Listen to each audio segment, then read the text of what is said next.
seen the chicken nugget problem before? Who's heard of it? Who's the first time with the chicken nuggets? So chicken nugget problem is a classic problem in computer science and also in like number theory, right? Like what numbers can you or can you not make with 7, 11, and 13? And it has to do with like if these numbers are prime, stuff like that. But okay, so in any case, for us, we just wanted to solve some concrete numbers. So let's see what you guys said. Reveal what people said. To get 20 chicken nuggets, 13 people said 2 packs are needed, and that is the right answer. 20 is a nice example. How are we going to get 20 chicken nuggets? And hopefully this is actually working today. I tested it right before class, but well, that's never a guarantee. Okay. Okay, here we go. So we want 20 chicken nuggets. 20 green chicken nuggets. And we can get to 20 chicken nuggets. We're like, okay, we have 20. What can we buy to get to 20? Let's buy the biggest possible pack. So we'll need 20 minus 13. And then we get to 7. We buy one pack of 13. Buy 1 pack of 13. And then we're like, okay, we got 7 left. And then you buy a pack of 7. 7 minus 7. It's not Z. Z, where's my eraser? 7 minus 7 equals 0, and then we're done. Okay, buy a pack of 7. So kind of the first thing you try, you're like, let's buy the biggest possible packs. It works out, and we're all very happy. So yeah, 13 plus a 7 equals 20. Beautiful. Okay, very nice. 20 chicken nuggets. That was the warm-up. What about the next one? Let's see. Where is the next one? 23 chicken nuggets. 14 people said it does not exist, and that is also the right answer. So very good for everyone who figured this out. You cannot make 23 chicken nuggets, and I guess you can kind of see it because you start with 23, and you buy a pack of 13 again, just like we did before. 23 minus 13 is 10. You need to make 10 more chicken nuggets after you bought the pack of 13, and you can't make a 10 because you only have 7s and 11s. 11 is too big, 7 is too small. Cannot make 10. Cannot make 10. Okay, so it doesn't work. Very good. Big red X. Cannot make 23 chicken nuggets. All right, what about the next one? And the next one, 29 chicken nuggets. 3 people said it does not exist. Let's try it the same way we've been trying these before. So 29 chicken nuggets. 29 chicken nuggets. We buy a pack of 13 again. Buy a pack of 13. And then we get down to, 16 chicken nuggets. And then you buy another pack of 13 because, you got 16 left. Buy another pack of 13. You got 16 minus 13. There's 3 left over. How are you going to make the 3? So it looks like, based on this, you can't make 19, or 29, sorry. So cannot make 29. And let me write it with a question mark. Cannot make 29? Question mark. But it seems that only 3 people voted for cannot make 29. So the way I did it, I got you can't make it. 12 people voted for 3. So maybe I'm missing something. Let's go back to our thing. That's like 3. Yeah. You can buy 2 packs of 11 and a pack of 7 to get it. Okay, so first of all, we definitely have a nice concrete baseline answer, which is 29 equals 2 packs of 11. 11 plus 11 plus 7. So you definitely can do it with 2 packs of 11 and a 7, and it's quite easy once you know the answer to check that it's right. So definitely, this is the correct answer. 22 plus 7 equals 29. What went wrong? Okay, so I had this nice logical statement over here of like, I tried to do it with 13s. How come my solution, I said you can't do it. I got down to 3, and I was like, you can't make a 3. But something obviously went wrong in my logic because you can do it. So I was doing something incorrect in how I was thinking about this stuff. Yeah? You're assuming that 13 will contribute to the packs that you can use. That's right. So I started by buying a pack of 13. And in the first example, buying a pack of 13 was totally fine because it worked out. And so if buying a pack of 13 works out, then buying a pack of 13 is always going to be a good thing to do to minimize our things. But it's not always going to work out. And so I got to this point, And my conclusion shouldn't have been there's no way to do it. My conclusion should have been buying a pack of 13 was maybe a mistake. Yeah. I guess what do you call it? Foreshadowing. Is this something? I feel like the next thing's gonna have to do with like adding or multiplying prime numbers or something later on. Yeah. Well, the only thing I want to get to is this notion of something that you might have heard of before, and I think this is a nice example of it, of something called the greedy algorithm. The greedy algorithm. The greedy algorithm.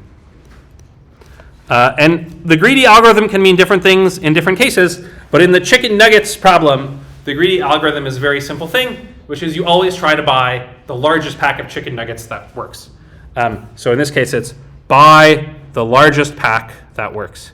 Buy the largest pack that works.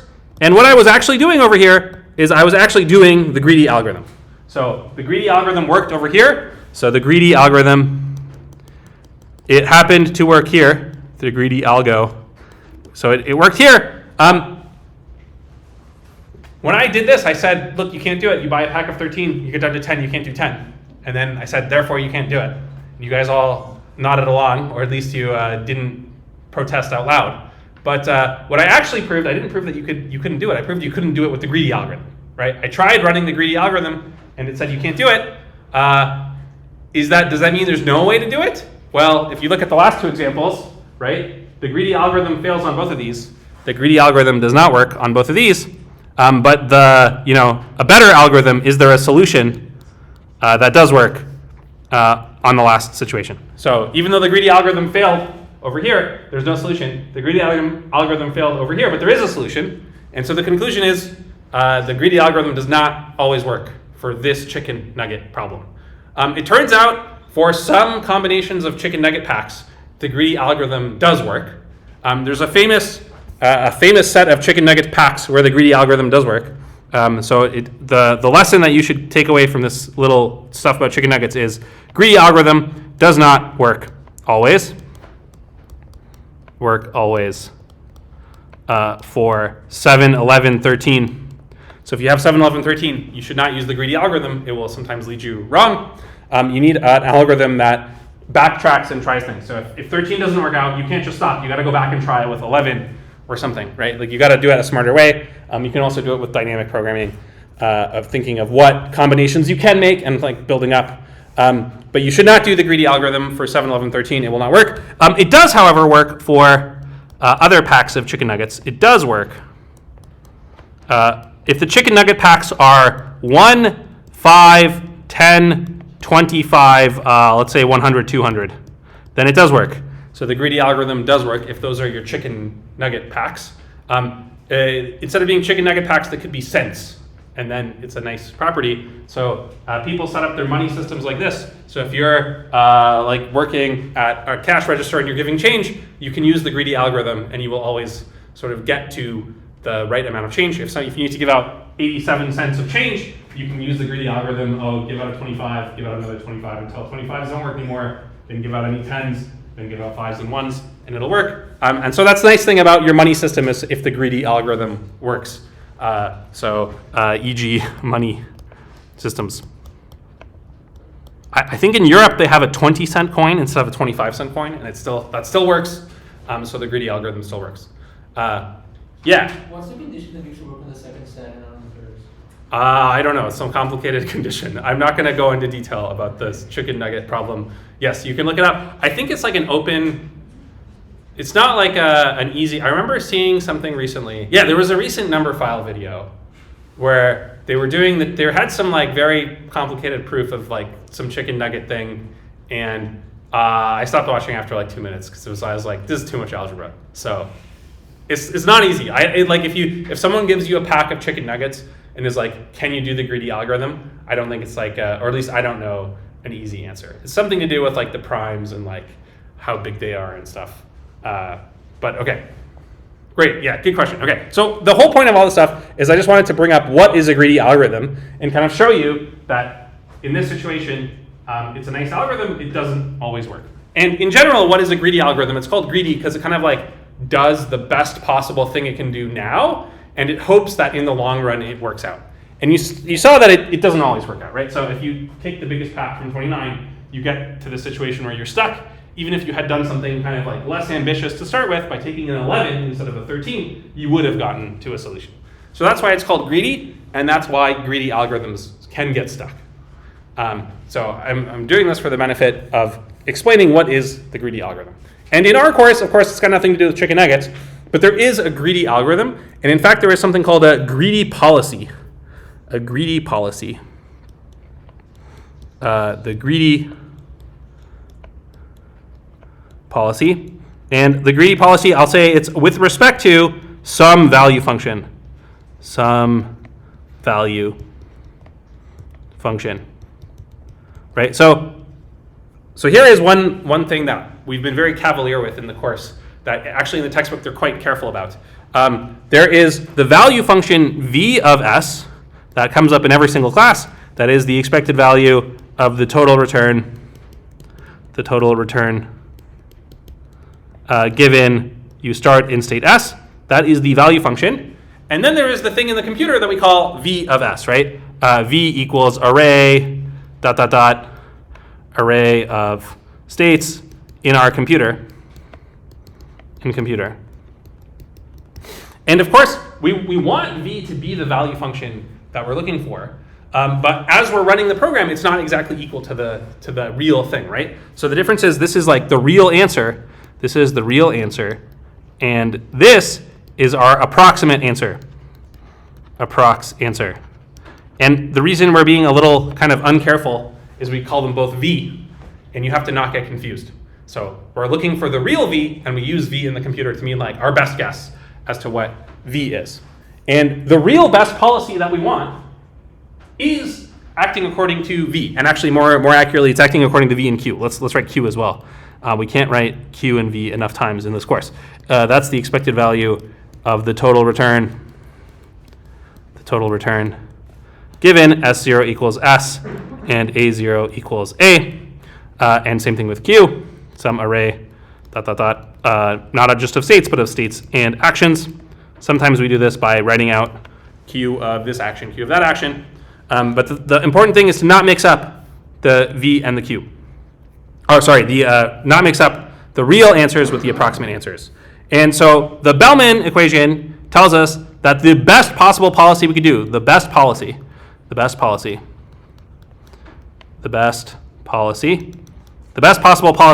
what it is the best possible action you can take. It's the argmax over actions A of Q of SA. That's the best thing you should do. So if you're in some state S, and you knew the true value of Q, I guess this is the true value. Maybe I should make it a different color or something, but okay, this is the true value. I think I'm not gonna try too hard to distinguish them, and I'm just gonna tell you, you guys have to keep your wits about you and know when we're talking about the true one, when we're talking about the approximate one. So the true best policy really is you just maximize the Q.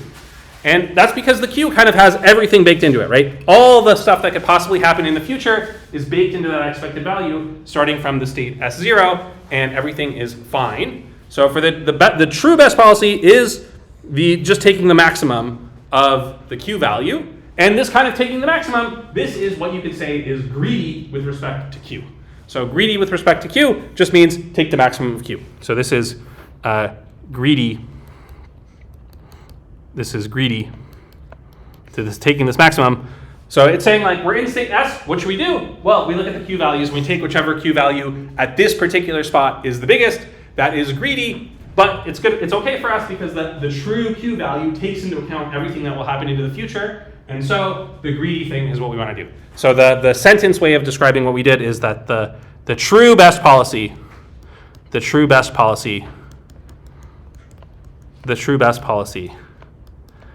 greedy with respect to, WRT is with respect to the true Q function. The true Q function or the true value function. I'll say Q to make it a little more precise. So the true best policy is greedy with respect to the true Q function. But what we saw last class is that when you try to do this greedy thing and take the best possible A, not of the true Q function, but of some approximate thing on the way, things can go bad.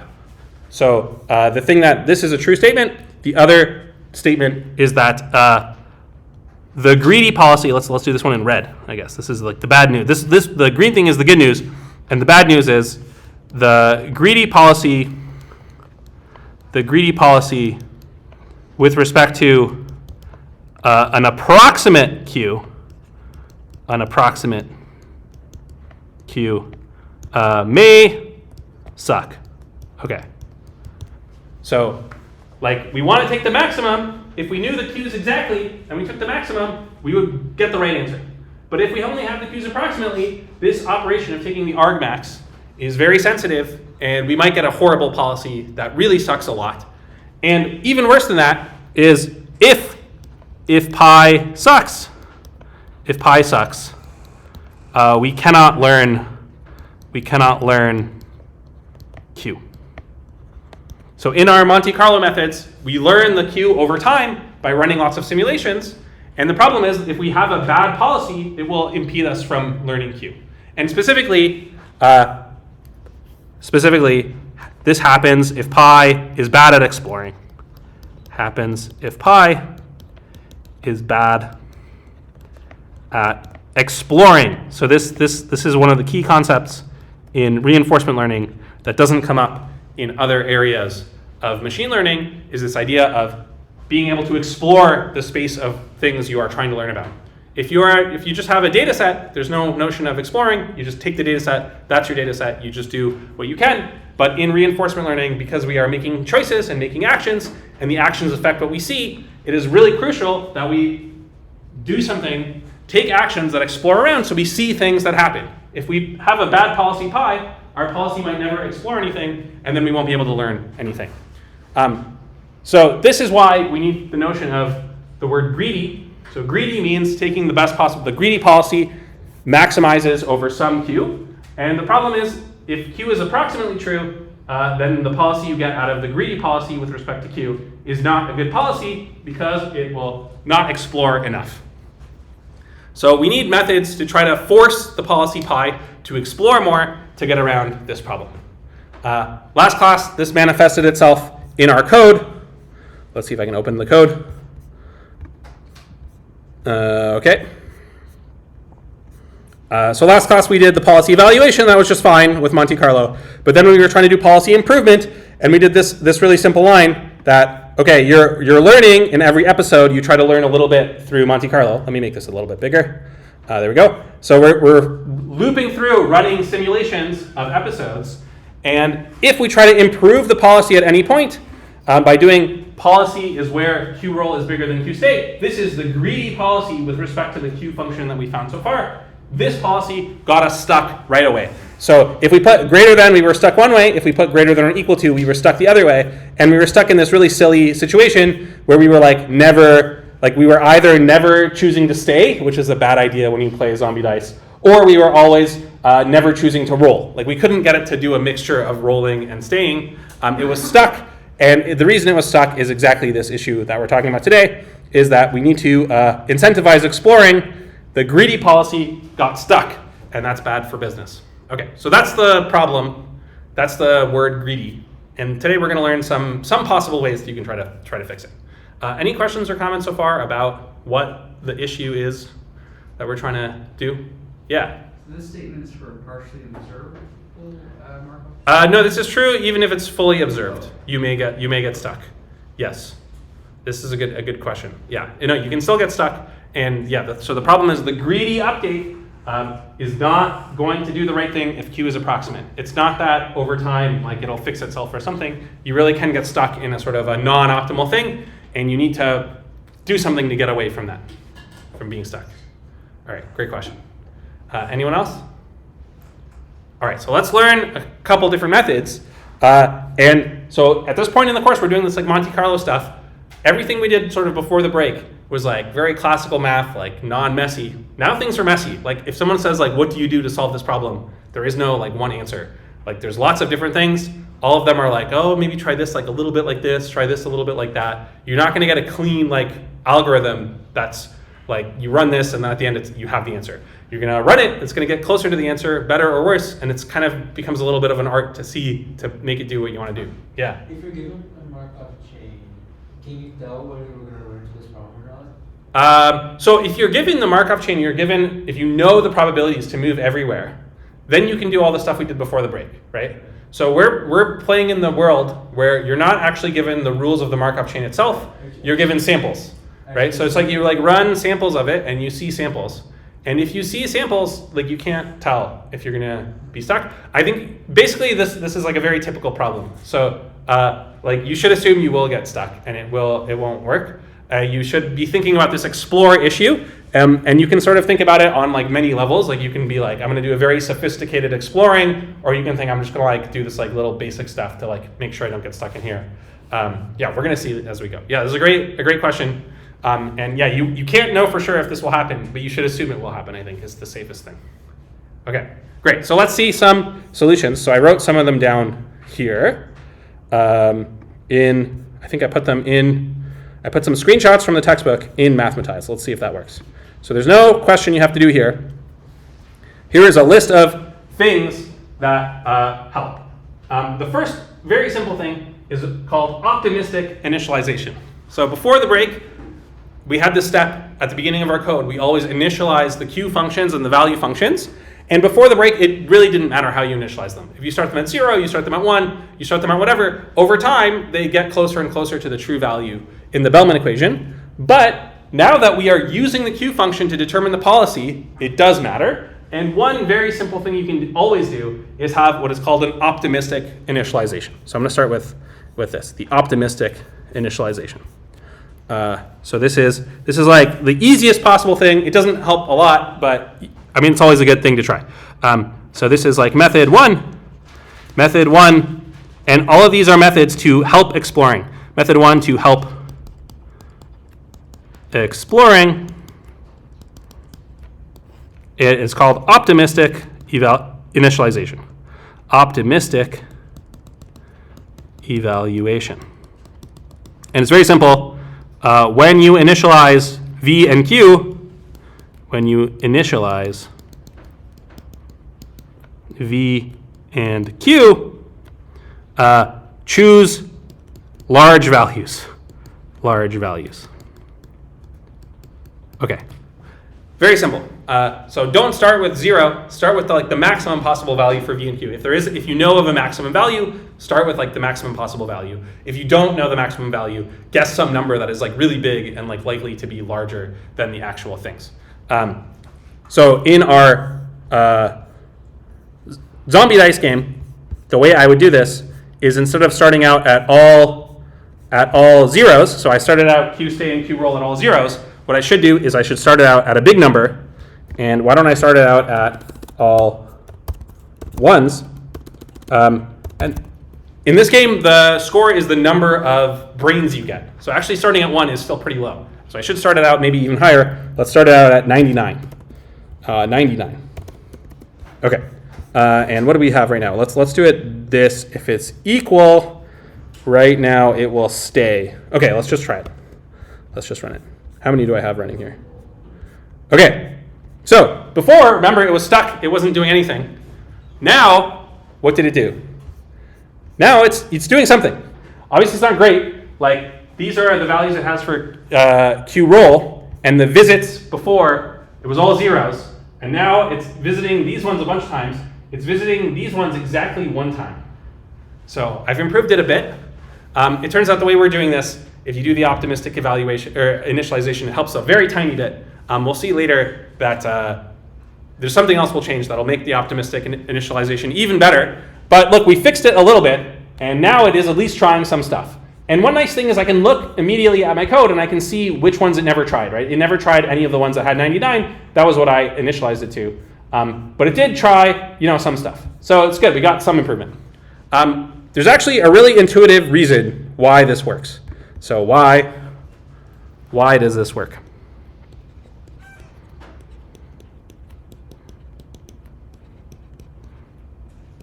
Or at least why is it better than pessimistic evaluation?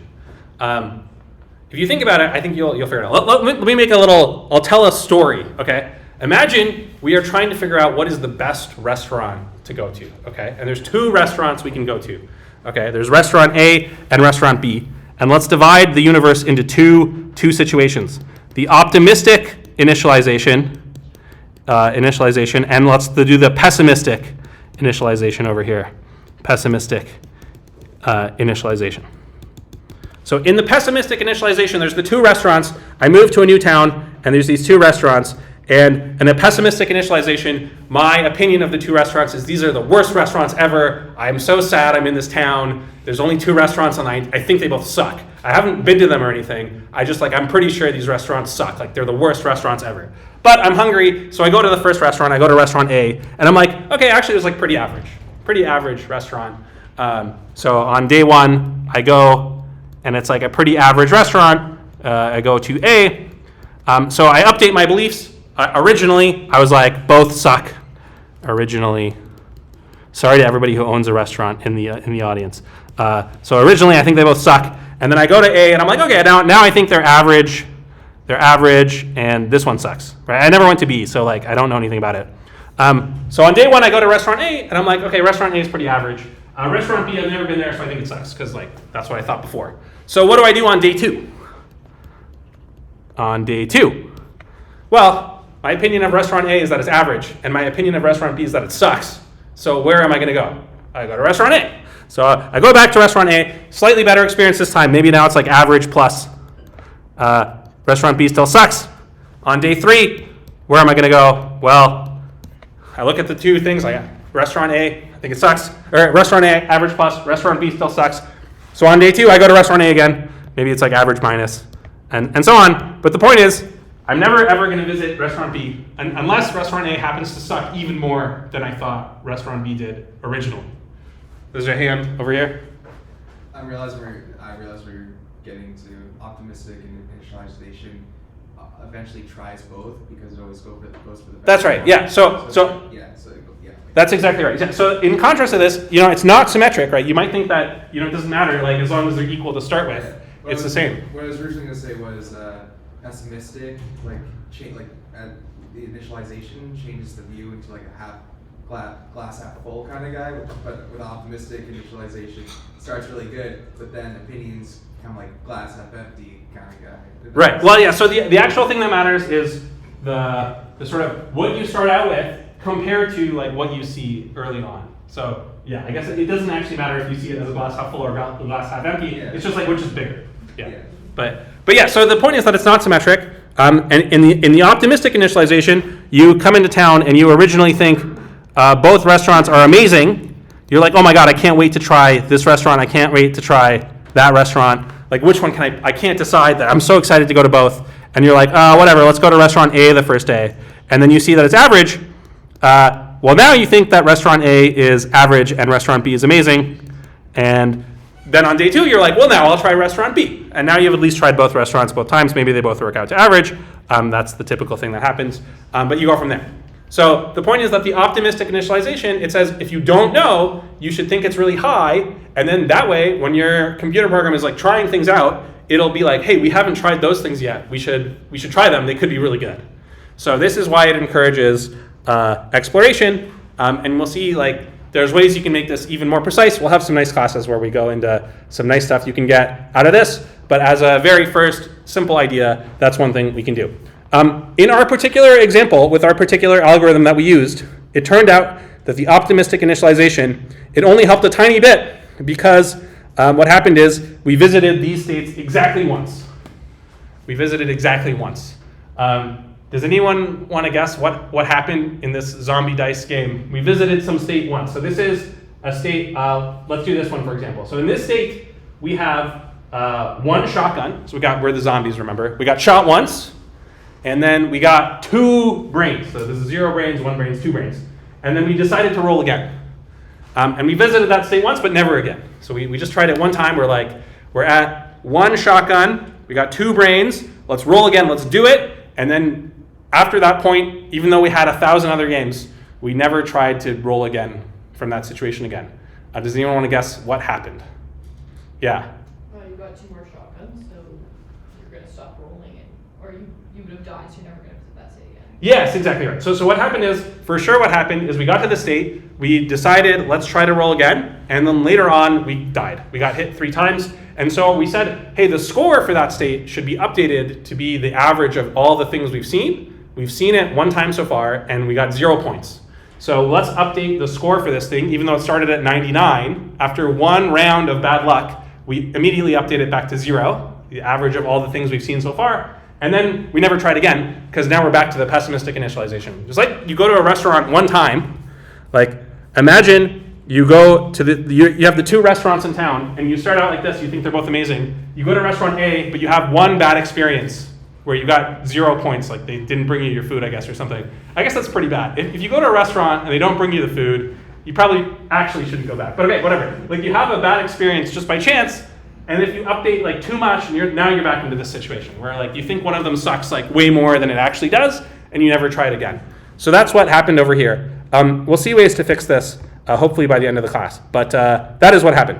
You'll notice over here, same situation over here, but this one it got visited 3 times. So what probably happened is the first time we were there, we actually did win. We got some score, and then probably the next 2 times we lost, and then the score went like below how good staying was, and then we never tried it again. So we sort of like, in these situations, like you sort of have to get a little bit lucky, and like we're not leaving enough room for that. We're like, as soon as you lose, we're like, you're done, like no more tries. So that's why it's working, but not like the best. All right, so that's the first thing. Any questions or comments about optimistic versus pessimistic? Okay, so that's the first simple thing, and it helps a bit. So you should always sort of do it because it costs you nothing. It's just at the top of your code.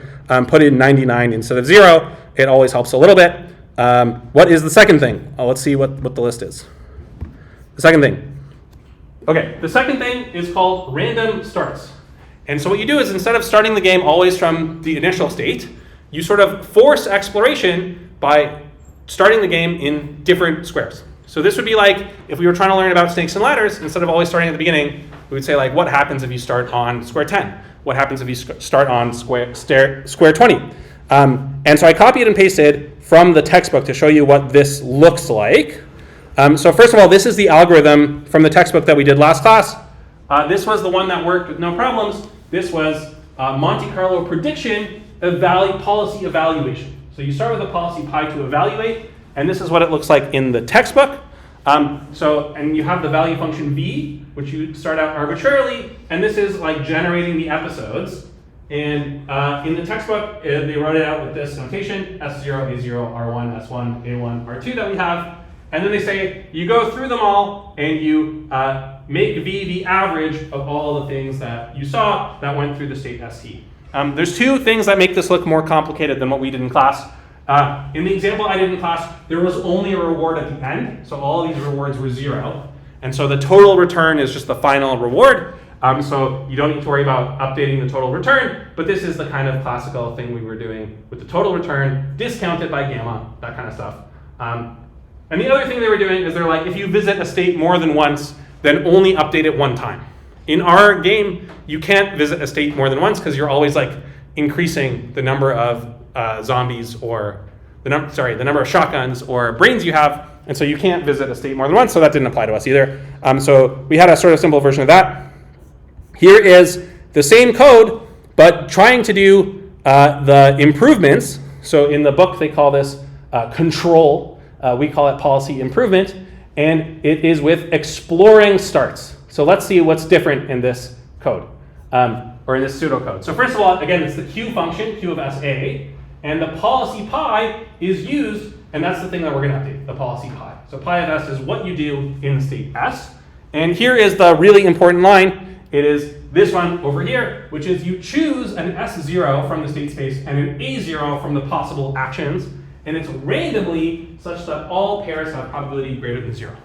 So this is saying, don't start playing the game at the beginning of the game. Like that's the normal way people play the game, but we're going to start at some random state. So pick some random state from all the possible states that could happen, pick some random action from all the possible actions you could choose from that state, and then simulate from there. So everything else from there is almost exactly the same as before. And what this is doing is it's kind of like making sure by force that you don't get stuck, right? You're at least going to see the state S0 and A0, and hopefully that will be enough to get you moving. Yeah, question? Does the particular distribution we choose to use between yes and yay matter for the algorithm, or can we choose any distribution? So I think it's the kind of thing where, in theory, if you like take the limit as the number of episodes goes to infinity, this should always converge to the right thing. But of course, in practice, if you're only going to run it 10,000 times, or however many times you run it on your computer, it matters a lot what you pick. So you're at least going to have to wait long enough to see everything. And so if you have something that has like probability that's really small on certain states, that's going to be a big problem. So yes, it matters a lot, a huge amount. So fantastic question. Not only is it difficult to do this, sometimes it's impossible. So I made you a little questionnaire here on when can we do it and when can we not do it. So that's in random starts. So here are 3 games we've talked about in the course already. And I want you to think of, could you run this algorithm? Like, would it make sense to, given the way we've been doing things, to pick a random starting state and an action and start the game from there? Or would that not even be possible in the way we've been doing things? And the 3 examples I have: pig, zombie dice, and chess, which we've talked about a little bit. So I'll give you a couple minutes and think of like, how would you make the algorithm to randomize these things? Like, what would it actually look like? Okay, I'll give you a few minutes.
Yes, I can put the algorithm back up. Let me.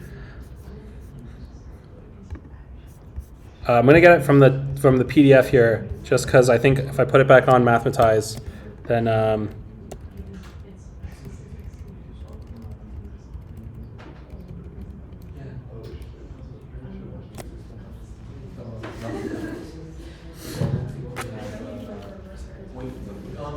Yeah.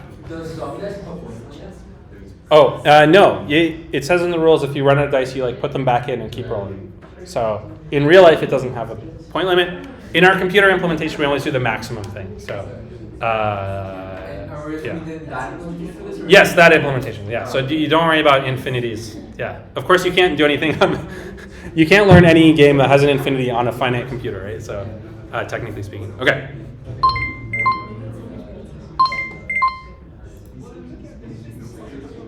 Okay, time is up. Let's see what you guys said.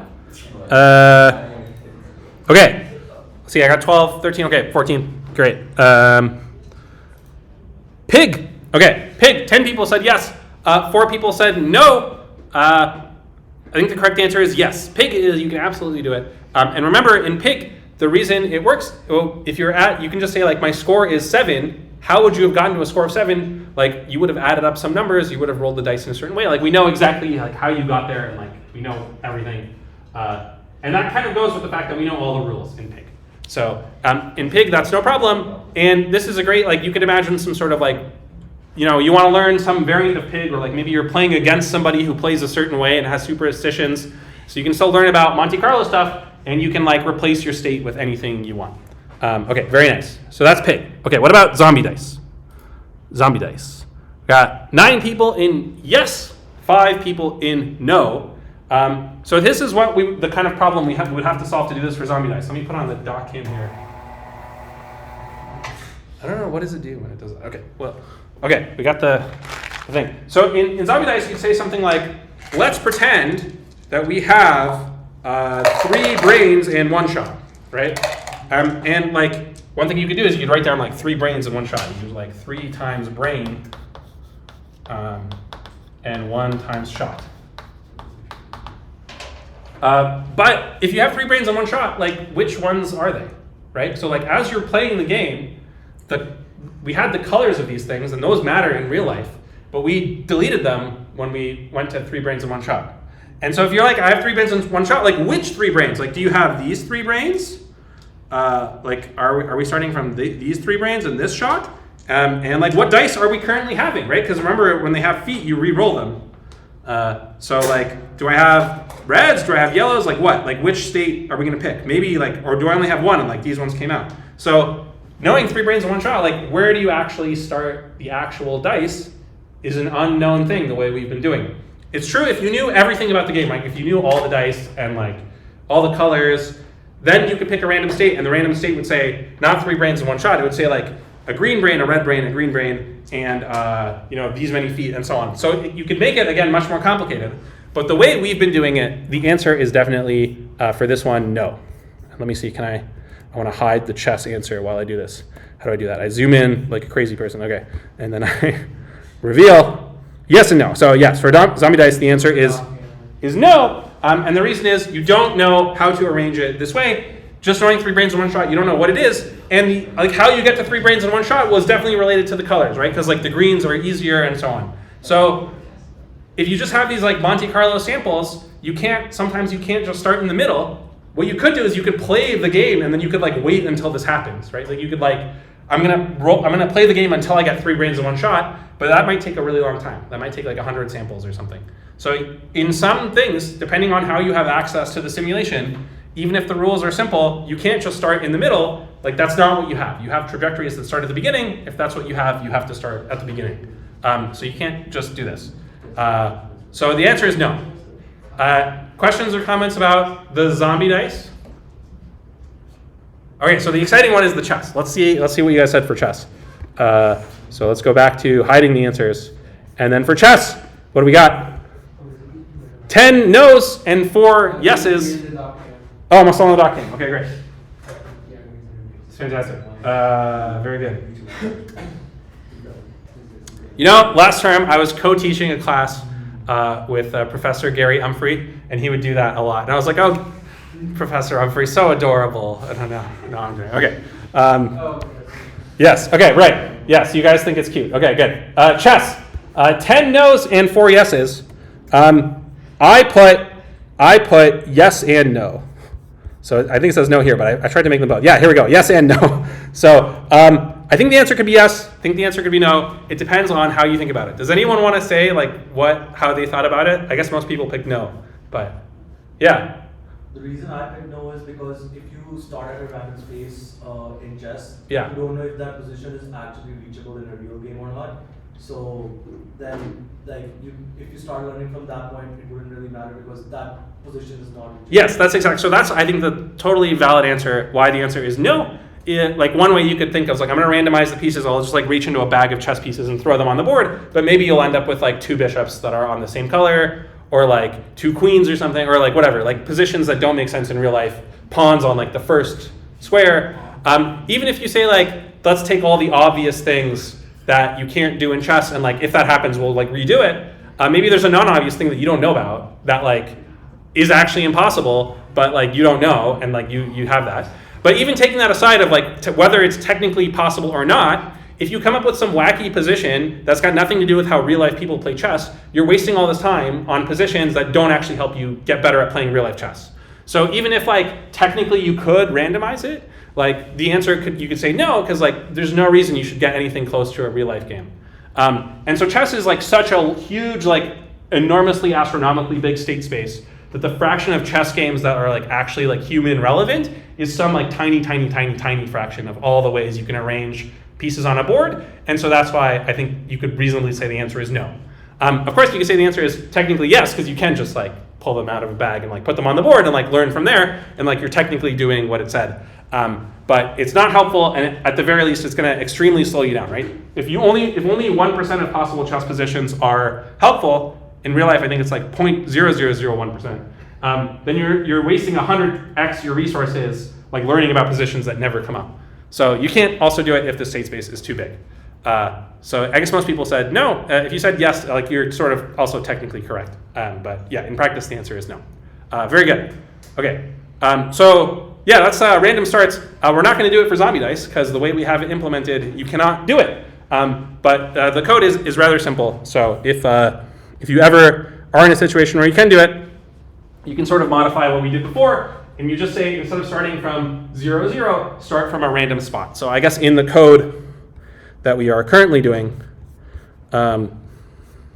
there's this moment where I initialize things. So right here, this is the starting state. So at the beginning of the episode, I initialize to 0, 0. If you were able to initialize to random, random, you could do that. In my situation, I can't just do that because the dice roll history function that outputs the whole string of what happened in a game of zombie dice, that starts at 0, 0. So I can't just unless I start messing with the insides of this function, which we said we're not allowed to do, you have to start at 0, 0 in our case. Okay, so that's random starts. Also a very good way to do things if you are able to. In practice, you are not able to a lot. So the next thing I'm going to tell you is something that works all the time. I guess unless there's any questions or comments about this one. Let me go back to the stuff. So we've done optimistic initialization. We've talked about random starts.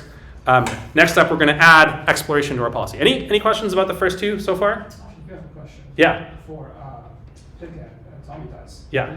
You can always choose to roll back, but for chess, the actions are dependent on the state also.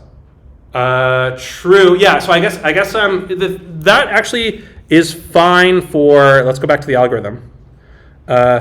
You're right. Like this could potentially complicate things. But the only property we want to have is that every state and action pair is covered by chance, like with some positive probability. So for example, in chess, what you could do is you make the state first, and then you list all the legal moves from the state you just made, and then you pick one of those at random. That would be fine. So it's true that this is potentially makes the implementation harder, but in principle, as long as you know what the legal moves are, it's okay. But that is a good point. That is different. Yeah, in the games we've been playing, mostly the actions are kind of state independent. But yeah, it could be very dependent, and that's why the set of actions depends on S0, and that's fine. Yeah, great point. Okay, anyone else? Okay, so we're going to move on to this other thing, which is you just by fiat come in and you say listen, policy, you have to explore. No options. We're going to make you explore. So we're just going to come in and just say we're going to add in some explicit exploration to our policy. And the classical example of this is you don't do the greedy policy. You do something called the Epsilon Greedy policy. So what is the Epsilon Greedy policy? This is the next method. And this method always works, so you can always do it. Although sometimes it's not great, but let's do it. I guess we're on method number 3, which is the Epsilon Greedy policy. So the greedy policy is always do whatever we think is the best. Let's go back to the restaurant example, right?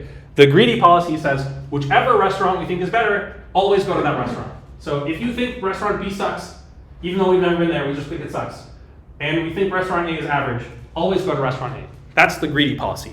What is the Epsilon greedy policy? Well, we mix in some pure randomness. So the Epsilon greedy policy is a mixture of greedy and not greedy. And so what it is greedy most of the time. It's greedy with probability 1 minus epsilon. And then it's pure exploration with probability epsilon. So in the restaurant example, what would happen is before I choose what restaurant to go to, I would flip a coin, and if the coin comes up heads, or okay, let's do it this way. You roll a 20-sided dice, and if you roll a natural 20, if you get 20 on your dice, instead of picking whichever restaurant you think is the best, you pick a random restaurant. And by doing this epsilon greedy, by mixing in some of this exploration, so mixing in some pure exploration some of the time, not a lot of the time, but some of the time, you ensure that you eventually try everything eventually. So in the example over here, even if you start with a pessimistic initialization, if you're doing a pure greedy policy, then you get stuck and you're always on A. But if you're doing an epsilon greedy strategy, eventually, just by chance, you will roll the dice in such a way, like you'll have this probability epsilon event, rolling the natural 20 on your dice, and you will try restaurant B, and you'll realize it doesn't suck. It's also average, right? And then maybe you'll get back to like a mixture of trying them. So this pure exploration, even though it happens a small amount of time, is enough to make sure that you try everything eventually. Let's do it in our code and see how it works. So in our code over here, oh, let me show you what it looks like in the textbooks, because in the textbook, it's very hard to read. So here's what it looks like. So first of all, they have this terminology, epsilon soft. Epsilon soft means it tries every action at least epsilon amount of time. So if you have a policy that is at least exploring this epsilon amount, then you can make new things. And what you do is you reset the policy. Here is their notation for what I wrote on the board a second ago of greedy most of the time, not greedy sometimes.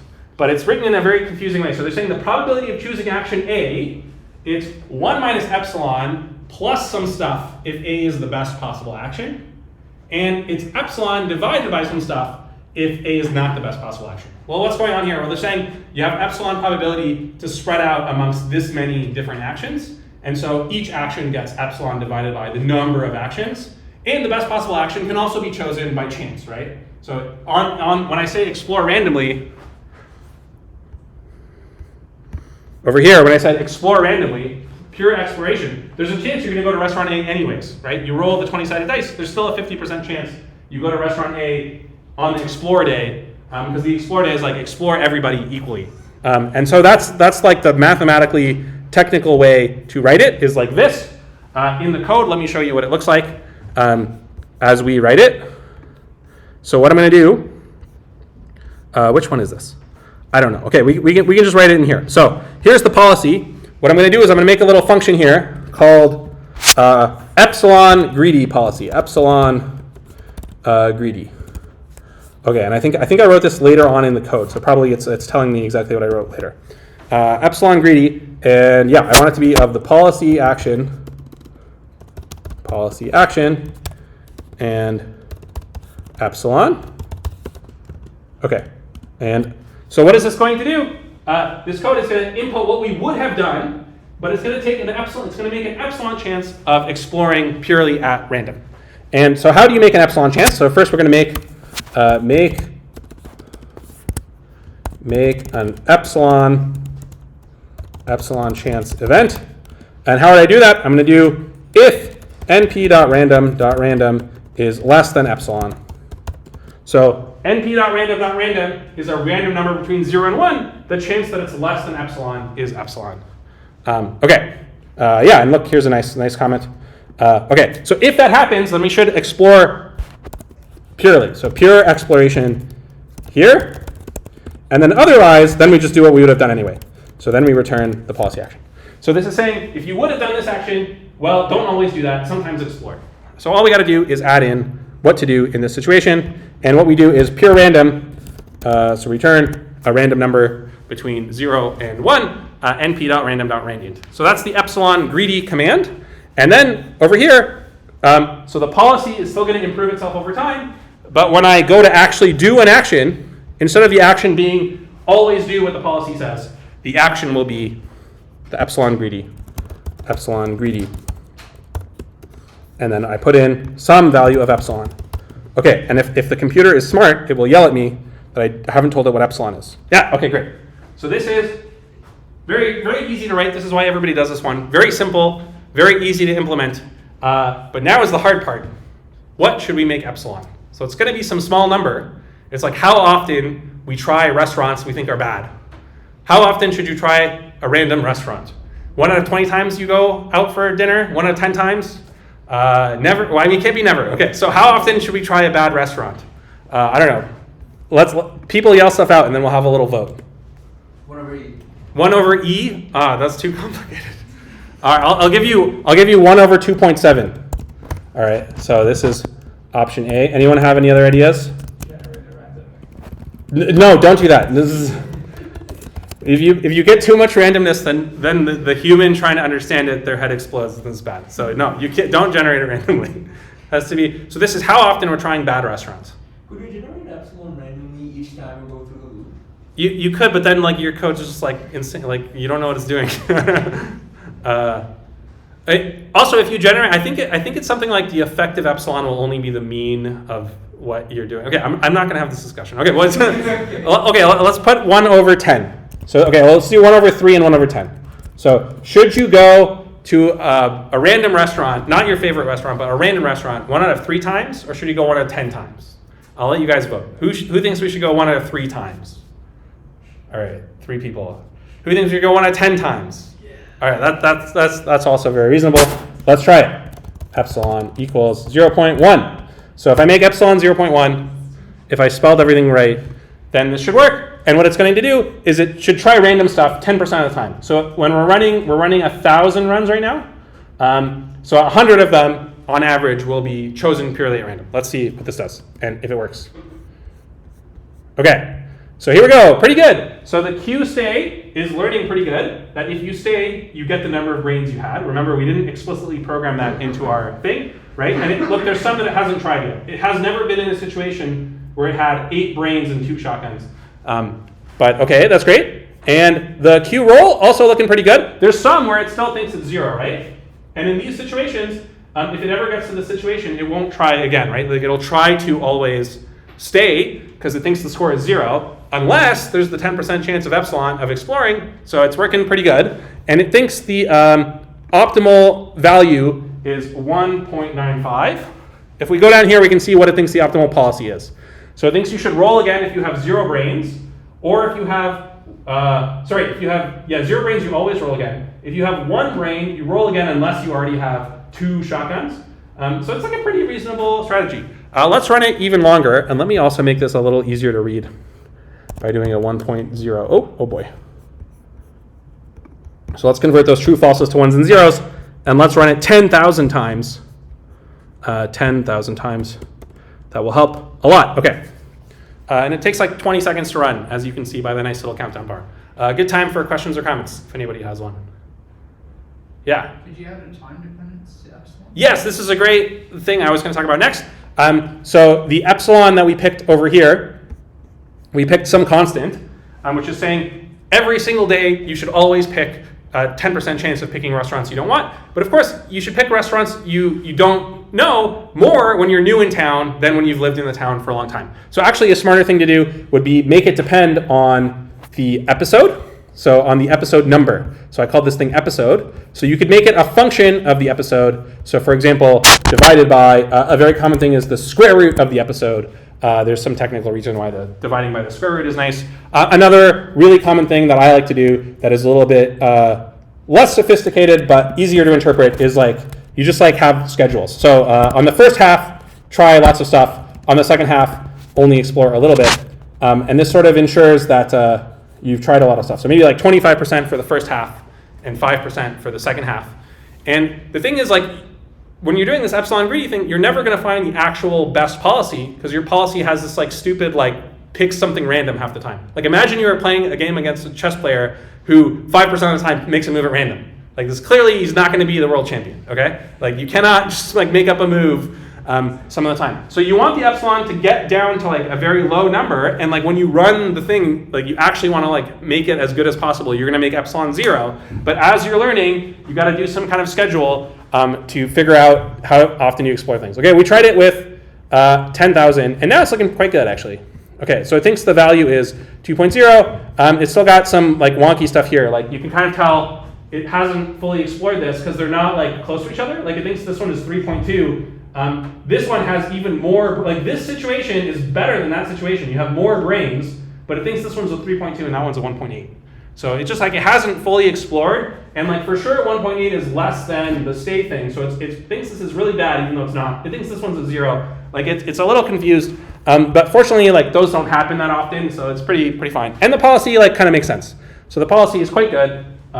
Very reasonable policy over here. You roll again at the 1s and you stop at the 0s, right? So if you have like 2 shotguns already, you stop. So very reasonable policy. This epsilon greedy And everybody does this. It is like the standard thing because it's super easy to implement and understand. It's not very sophisticated, and there's lots of ways to improve it that we'll talk about later. But as a first order step, is like the main thing that everyone does. Okay, questions about Epsilon Greedy? So in your next homework, not the one due on Monday, you guys will have to do some Epsilon Greedy, and you're gonna have to play with it. Like if you put in an epsilon that's wrong, nothing will work. Like if you put in 99%, you're gonna get some garbage over here. Let's put 99%. So if you do this, it's gonna output like garbage because it's just trying randomly. Like it's not learning good choices. Okay.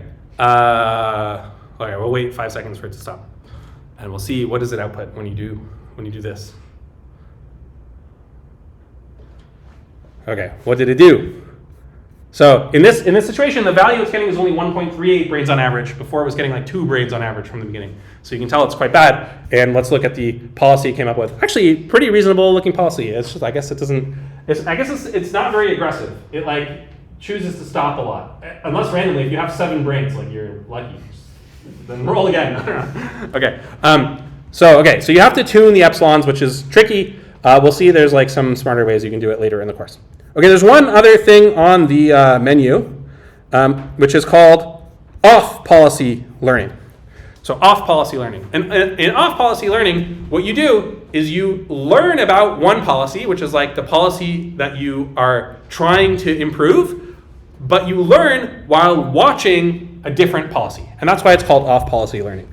So you kind of do the best of both. And I think of it like the way I would think of it is imagine you're a chess player, but you're not playing the game, right? You're just watching somebody else.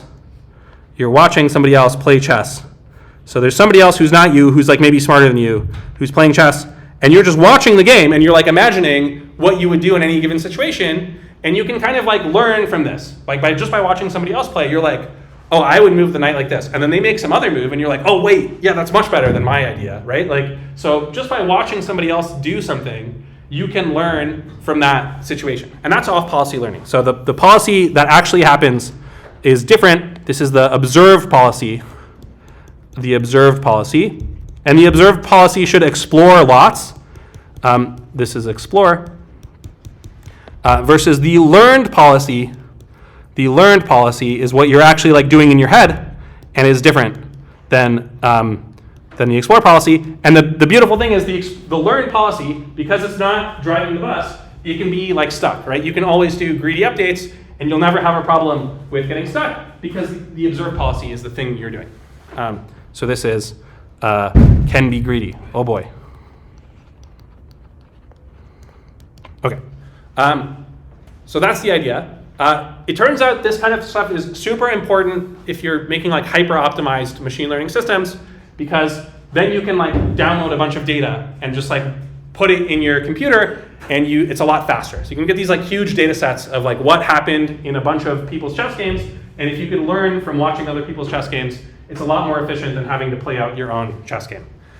So it's important for that reason, and it can get very complicated, and there's lots of, in the textbook there's a lot of things about it. We're not going to go into too much detail, but I wanted to show you in Zombie Dice, there's a very nice thing you can do that really like crushes the problem by doing this. So in Zombie Dice, can anyone think of, so in Zombie Dice,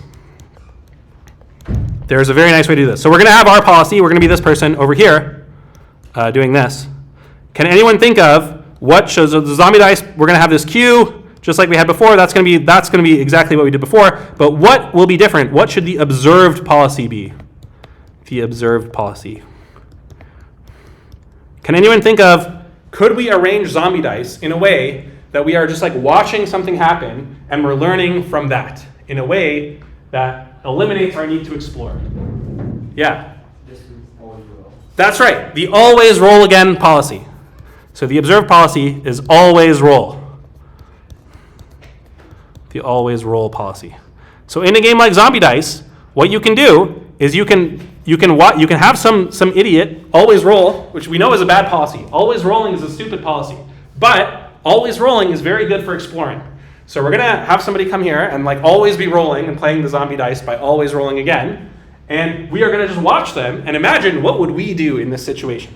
We're like, if we were in this situation, I would stop. Of course, though, like this guy was going to keep rolling because he's the always roll. But we will learn by just watching him play along, and that will take us to all the states. And this is kind of like simulating the random states thing, right? So we couldn't do the random states directly, but this is like a really close substitute for random states.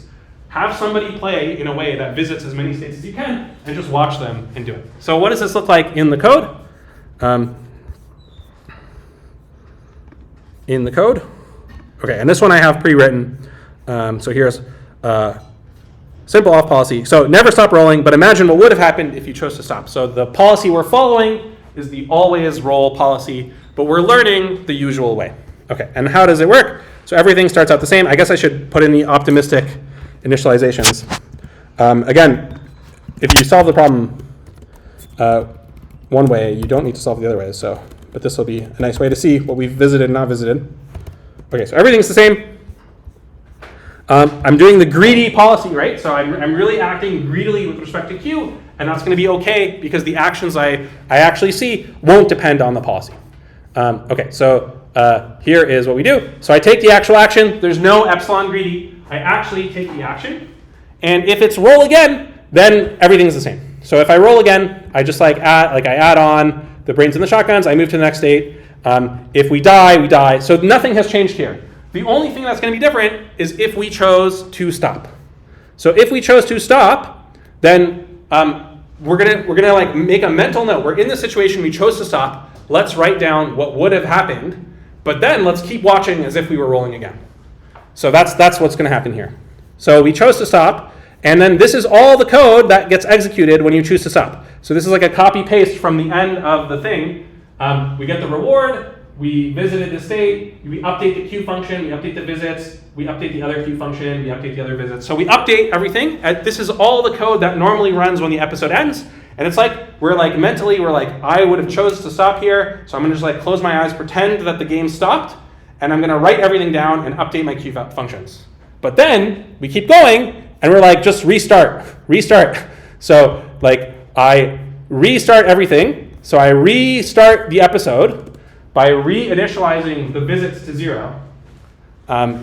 So now it's like I open my eyes and I'm like, let's pretend we're starting the game again from this state.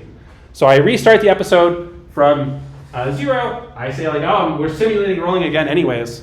And then I just like have all the code from before, like as if you would roll again, right? And you could die immediately, that's fine, but it'll keep looping. So in this situation, the only way we can exit the loop of playing the game is by going bust. Either we go bust because we actually chose to stop, or we go bust because we would have chose to stop, but then we roll again anyway. So that's how it works. Let's print one out just so we can type it out. So let's do 2 episodes, and let me put verbose equals true.